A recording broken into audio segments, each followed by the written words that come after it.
One quick thing before we start. If this kind of story pulls you in, don't forget to like, drop a comment, and subscribe. Tap the play button to watch the full video. Thank you so much for the support so far. Please help me reach 150 subscribers before the end of the month. I really appreciate every single one of you. I'm from Sacramento, and this happened about 3 years ago. I'm only sharing this now because I finally feel comfortable talking about it. I used to have a pretty brutal commute for work. I'd have to drive about 45 minutes each way on the highway. The traffic was always terrible, especially during rush hour. I'd usually leave work around 5:30 and wouldn't get home until close to 7. The highway I took had a carpool lane that ran the entire stretch of my commute. I'd always see people flying by in that lane while I was stuck in traffic, and it drove me crazy. I'm not going to lie, I was tempted to use it illegally more than once. One day I was running late leaving work, and the traffic was even worse than usual. I'd been sitting in the same spot for 15 minutes, barely moving.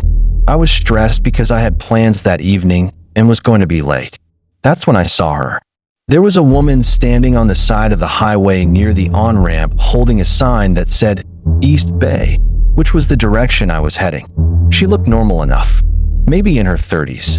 She was wearing jeans and a gray sweater. Nothing about her seemed off.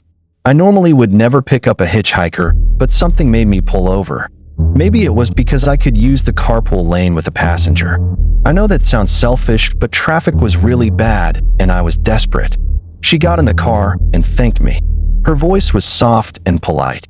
I asked her where she was headed, and she said anywhere east was fine. She'd find her way from wherever I dropped her off. I told her I could take her pretty far since I was going all the way across the bay. She smiled and thanked me again. We merged into the carpool lane, and I immediately felt relieved. We were moving at a steady 65 miles per hour while the other lanes were at a standstill. I tried making small talk, but she kept her answers short. She seemed tired or maybe just not interested in talking. After about 10 minutes of driving, I noticed something strange. Every time I looked in my rearview mirror to change lanes or check traffic, her reflection wasn't quite right. It was like there was a slight delay, like she'd move her head, but her reflection would move a second later. I thought maybe I was just tired. I'd been working long hours that week and hadn't been sleeping great. I kept driving and tried to ignore it. Then she asked me a question that made my blood run cold. She asked me if I'd ever seen someone die. Not like if I'd been to a funeral or known someone who passed away. She specifically asked if I'd ever watched someone die in front of me. I told her no and asked why she was asking something like that.